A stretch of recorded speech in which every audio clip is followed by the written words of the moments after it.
Assalamualaikum warahmatullahi wabarakatuh. Baiklah, di sini saya akan mempresentasikan hasil kerja saya, yaitu adalah teknik penulisan karya ilmiah. Baiklah, di sini saya akan menjelaskan pengertian karya ilmiah. Menulis adalah bagian integral dari pendidikan yang melibatkan pengorganisasian gagasan secara sistematis dan pengungkapannya secara tertulis. Menulis berfungsi sebagai alat komunikasi tidak langsung dan sangat penting untuk membantu pelajaran berpikir secara kritis. Tarigan 2008 mendefinisikan menulis sebagai kegiatan penyampaian pesan melalui bahasa tulis yang melibatkan 4 unsur utama: penulis, pesan, media, dan pembaca. Manfaat menulis termasuk peningkatan kecerdasan, pengembangan kreativitas, penumbuhan keberanian, dan kemampuan mengumpulkan informasi. Karya ilmiah adalah kombinasi dari dua kata, karya dan ilmiah. Berdasarkan Kamus Besar Bahasa Indonesia KBBI 2022, istilah karya dapat diartikan sebagai satu pekerjaan, dua hasil tindakan, ciptaan atau buatan, terutama hasil tulisan. Sementara itu ilmiah merujuk pada hal-hal yang berkaitan dengan ilmu pengetahuan, memenuhi standar atau kaidah ilmu pengetahuan menurut Anna Rosmiati 2017. Definisi karya ilmiah menurut beberapa ahli adalah sebagai berikut. Munawar Syamsuddin mengartikan penulisan ilmiah sebagai dokumen yang membahas suatu masalah dengan pendekatan ilmiah tertentu, menggunakan metode yang dipilih secara sistematis dan konsisten untuk penyajian keseluruhan. Dua Awidya Martaya menyebutkan bahwa karya ilmiah adalah tulisan yang memuat dan menganalisis suatu masalah dengan mengikuti kaidah ilmuwan.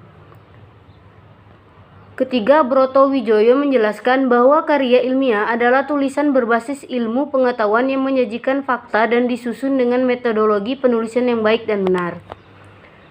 Keempat, Eko Susilo M menjelaskan bahwa karya ilmiah adalah tulisan atau karangan yang diperoleh sesuai dengan sifat keilmuan didasarkan pada hasil pengamatan, penelitian, dan evaluasi dalam bidang ilmu tertentu, disusun dengan metode yang tepat, serta memperhatikan sistematika penulisan yang baik dan sopan, serta dapat dipertanggungjawabkan secara ilmiah. Kelima, Jones mengartikan karya ilmiah sebagai tulisan ilmiah yang ditujukan untuk audiens tertentu atau profesional, seringkali dengan tingkat keilmuan yang tinggi. Jenis-jenis karya ilmiah: 1 artikel atau jurnal, 2 makalah, 3 skripsi, 4 tesis, 5 disertasi. Perbedaan dari jenis-jenis karya ilmiah. Jenis-jenis karya ilmiah memiliki perbedaan yang jelas dalam tujuan, kedalaman penelitian, dan audiens yang dituju. Artikel ini ilmiah adalah tulisan yang dipublikasikan dalam jurnal untuk menyebarluaskan hasil penelitian atau kajian pustaka kepada kalangan akademik. Artikel ini disusun dengan mengikuti metode ilmiah dan standar yang ketat, serta berfokus pada penyampaian informasi yang mendetail dan spesifik kepada ilmuwan, peneliti, dan akademis. Makalah, di sisi lain, adalah laporan ilmiah yang disusun untuk tugas akademik, baik sebagai tugas perkuliahan, tugas akhir, atau makalah seminar. Makalah biasanya mengikuti format yang ditentukan oleh dosen atau panitia seminar, dan meskipun masih berbasis penelitian atau kajian, kedalamannya dan kompleksitasnya lebih rendah dibandingkan artikel ilmiah. Skripsi adalah karya tulis yang disusun oleh mahasiswa S1 sebagai syarat kelulusan. Skripsi memerlukan penelitian yang lebih mendalam, seringkali melibatkan analisis data empiris atau kajian pustaka yang sistematis. Tesis untuk gelar magister S2 melibatkan penelitian yang lebih luas dan kompleks.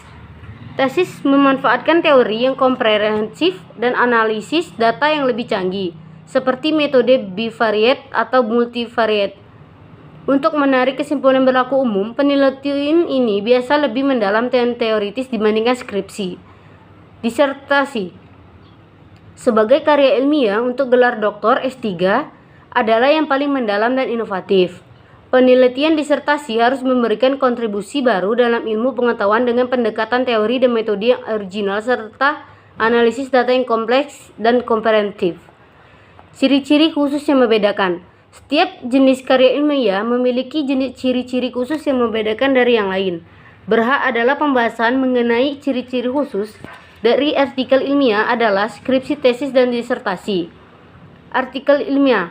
Tujuan mempublikasikan hasil penelitian atau kajian pustaka untuk berbagi pengetahuan dan komunitas akademik. Format artikel ilmiah memiliki struktur yang jelas, meliputi judul, abstrak, pendahuluan metode, hasil pembahasan, dan daftar pustaka. Cakupan biasa fokus pada topik atau masalah spesifik yang dibahas secara mendalam. Publikasi diterbitkan dalam jurnal ilmiah yang dikelola dengan standar editorial ketat. Audiens ditunjukkan untuk ilmuwan, peneliti, dan akademis dalam bidang terkait. Makalah. Tujuan menyajikan hasil penelitian atau kajian untuk tugas akademik, seminar, atau konferensi. Format bergantung pada ketentuan dari dosen atau panitia acara. Skripsi. Tujuan sebagai syarat kelulusan program studi S1, menyajikan penelitian yang mendalam dengan analisis data empiris atau kajian pustaka. Tesis. Tujuan sebagai syarat untuk gelar magister S2, tesis memerlukan penelitian yang lebih luas dan teoritis dengan analisis data yang canggih. Disertasi. Tujuan sebagai syarat untuk gelar doktor S3, disertasi harus memberikan kontribusi baru yang signifikan dalam ilmu pengetahuan dengan pendekatan teori dan metode yang original. Kesimpulan. Karya ilmiah termasuk artikel ilmiah, makalah, skripsi, dan tesis dan disertasi. Memiliki ciri-ciri dan tujuan yang berbeda, namun juga memiliki kesamaan dalam metodologi dan struktur penulisan.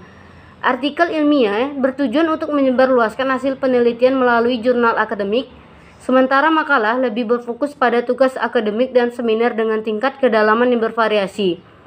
Skripsi sebagai syarat kelulusan S1 melibatkan penelitian yang lebih mendalam dibandingkan makalah, sedangkan tesis untuk S2 melibatkan penelitian yang lebih luas dan kompleks.